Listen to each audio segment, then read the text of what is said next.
Song Zealous here, and today we're continuing the piano book. Now let's get into it. Notes and their values. There are different types of notes you'll see on the stage. Right, so zoomed out. Notes are the foundation on which Western musical notation is based. Without them, we don't know what to play or how long to play it for. We know what note to play by position on the stage, which I think how you pronounce it, which we'll address in the next tutorial. And we know how long to play it or by the type of note it is. Most notes consist of the note lead head, the oval-shaped dot, and a stem either pointing up from the right of the head or pointing down from the left. The only note you're likely to see at the stage is what doesn't have a stem, is the semibreve, whole note, which is just a note head. See below for more quarters, 8 notes, and shorter, 7/4, 16 notes. Will also have a flag attached to them, which will always be attached to the right of a note, regardless of the stem direction.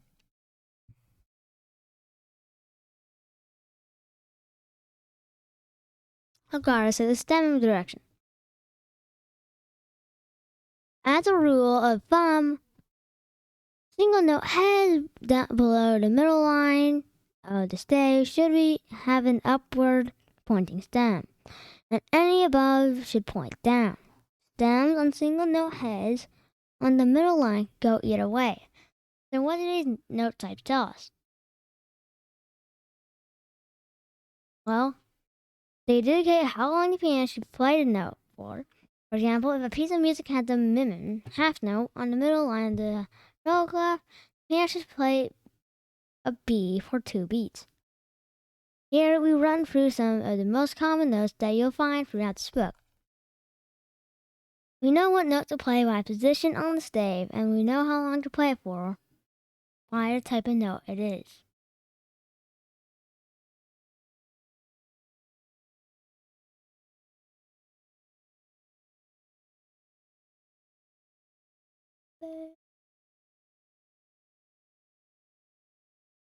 How to read musical notation. Learn which notes go where, and use simple mnemonics to remember their positions on the stage.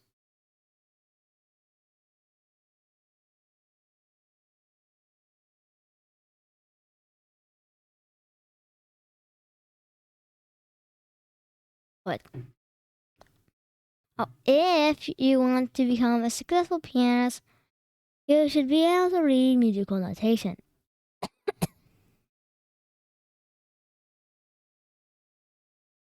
You should be able to transcribe these dots and squiggles on the stave into beautiful music that flows from your fingertips. Fortunately, once you have got the basics of notation down, it's not too hard to get the grip with. The ultimate goal is to be able to sight read. Just take one look at the sheet music and transfer those notes immediately. We've been through what different types of staves are and what sorts of notes you'll find on them. Now we need to discover their positioning on the stave, effects, and what notes you should play.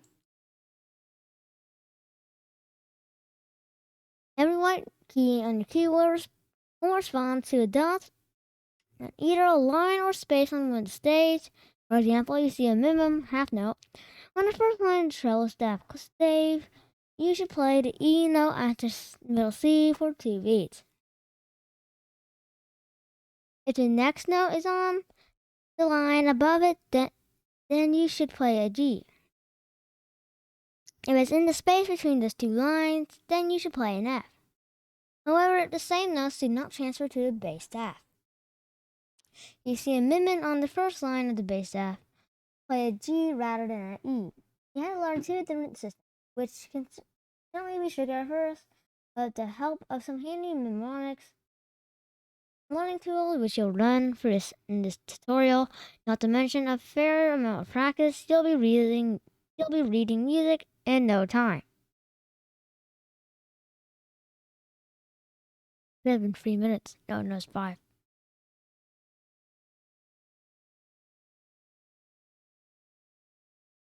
Ah.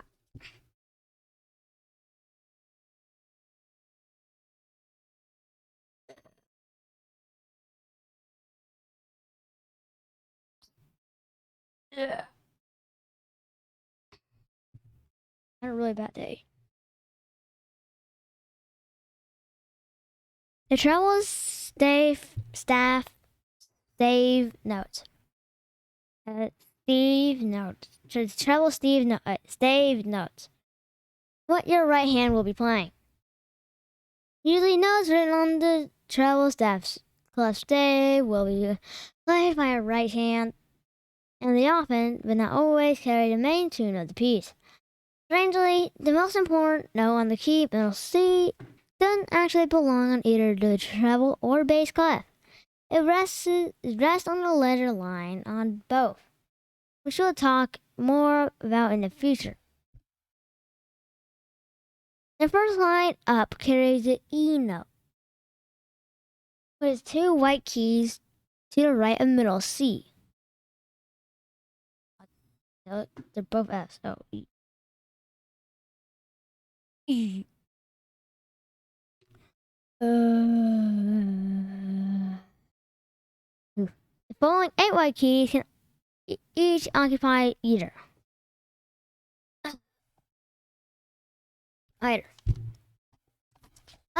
a space of a line on the treble staff stave up to the F note on the following octave. The notes don't stop there. However, each sustained note will either rest in or above letter lines that in theory can go as high as the sheet music will allow.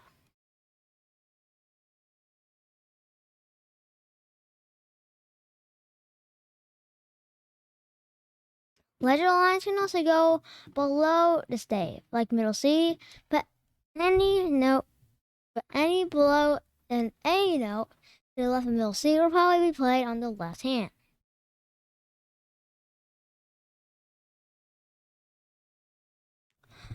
Or the stave's clef will change to the bass clef. The treble clef is called the treble clef. The stave's clef will change to the bass clef. It's the treble clef, by the way. Look how some it's called the treble clef. Right, mouse line.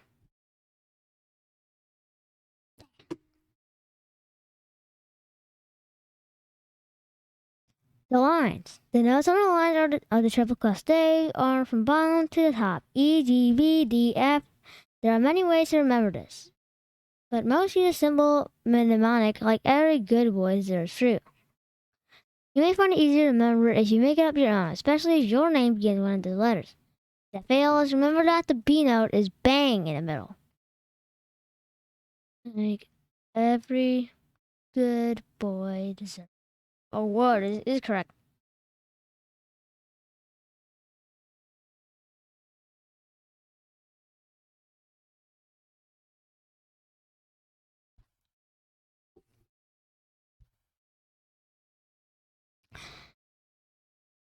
The spaces.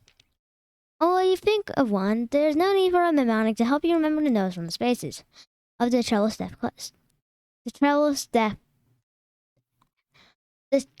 clef stave. From bottom to top, they spell out the word face, which even rhymes with space. Note that the C is in face is not middle C. This is the C note 1 octave above it. It is a C. Hold on. Sorry for that. The F and E, G, B, D, F, I, E on the top line of the stave is 1 octave above the F in face. The first space from the bottom.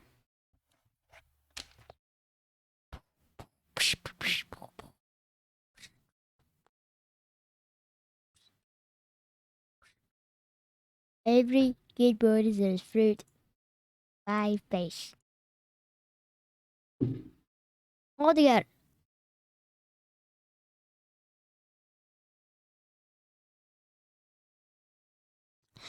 The white notes all have their special place in saves.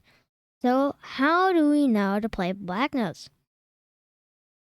They're either predicted by a symbol or they're dedicated by a key signature, which we'll go through later. The black notes have different names, but are in fact the same note. F sharp sign, the black note immediately following the F in face, is the same as G flat. G, for example, also included here at the D and G notes, either side of the treble clef stave.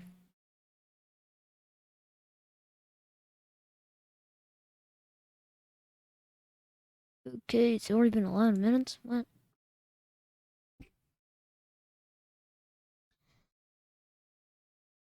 The bass stave. The bass stave notes. Bass clef. Don't forget the left hand. Might be the start of the show if the composer ignored the left parts in the piano music. It might not be the start of the show, but if composers ignored the left hand parts of the piano music, it would be very boring indeed. The bass clef tends to carry all notes to the left of middle C, while the ledger lines enable higher notes to belong on the bass clef stave too.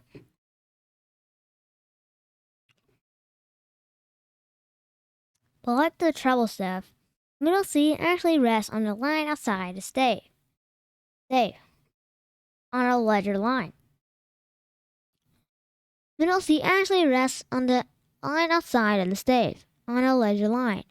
On this occasion, it rests on the first ledger line above the bass stave. The first line up on the bass clef stave, G, 10 notes to the left of middle C, goes all the way to A, which is only 2 notes below middle C. Of course, ledger lines enable notes to go below the bass stave too. Left-hand parts might not always be eradicated as right-hand parts, but it's still important that you learn which notes are which so you'll be able to provide vital accompaniment to your melodies.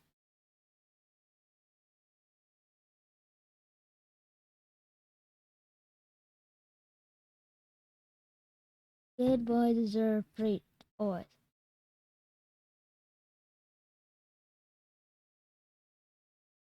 Good boys deserve fruit, always. The lines on the bass step read G, B, D, F, A. As a dynamic, you could continue the theme we use for the line notes on the cello stave, with good boys deserve fruit, always.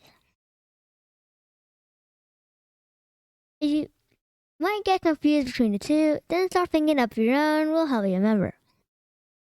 Middle C is a line above the stave, 2 white notes to the top, right of the A on the top line. Good boys deserve beat.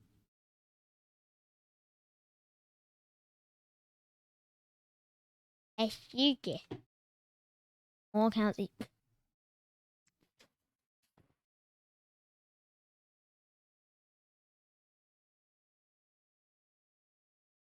Oh, I know one for all together. Good boys deserve fruit as all cows.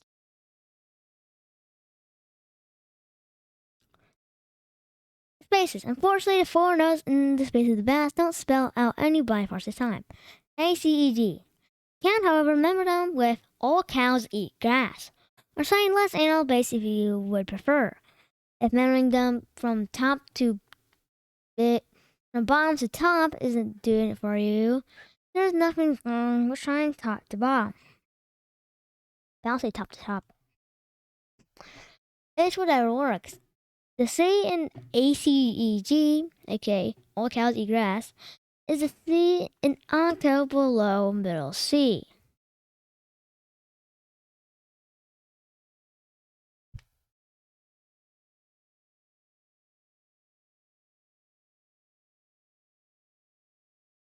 Altogether, there's no mnemonic for all the notes together on the bass staff. But if you remember that the first bass up on the stave is A, you can use alphabetic order to work out all the notes going up the stave. Just remember to turn the A after reaching G. Although theoretically, you can use ledger lines to play any note on the bass staff. Stave. You're unlikely to see anything past a G after middle C. A note that's 3 ledger lines higher. High.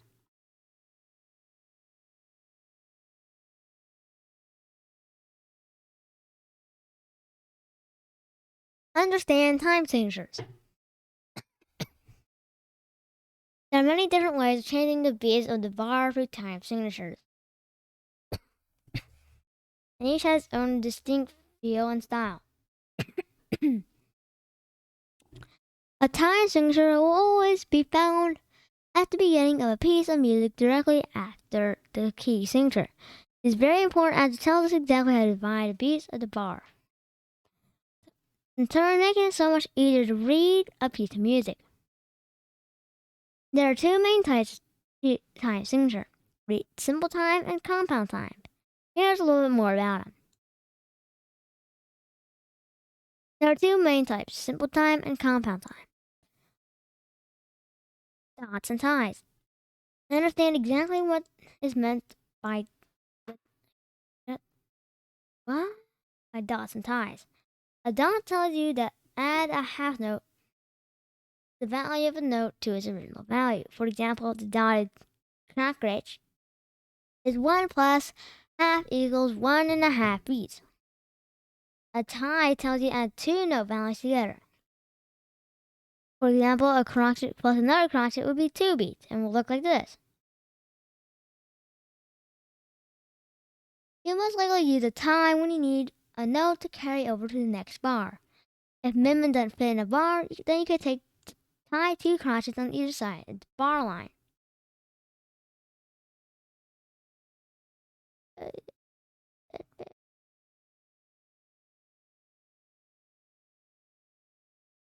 Beats in a bar. Wait, what? Intercept key signatures. Explore the role of key signatures in music. Learn why they're needed and how to read them.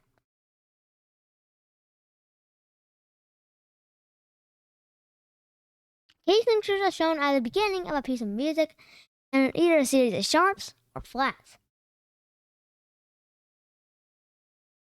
You'll see a key signature immediately after the clef of a piece of music. And this saves the composer from having to add dump after each required note. They explain two things. Firstly, the key of the piece is in, and secondly, which of the notes you play as either sharps or flats. The order that sharps and flats are played in a key signature always remain the same. There are two mnemonics that you can use to help us remember these orders on the treble clef stave. For sharps, we can use so how to work out a major key from this key signature if there are no sharps or flats. It's C major. For sharps, you must look at the last one in the signature. You move up one semitone up, it will be the first note and the name of the major key. The example is below is D major.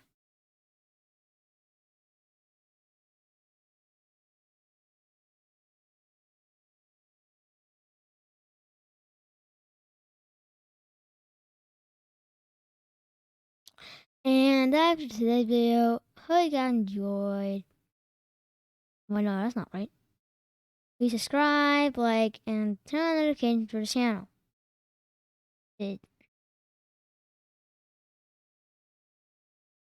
Yeah,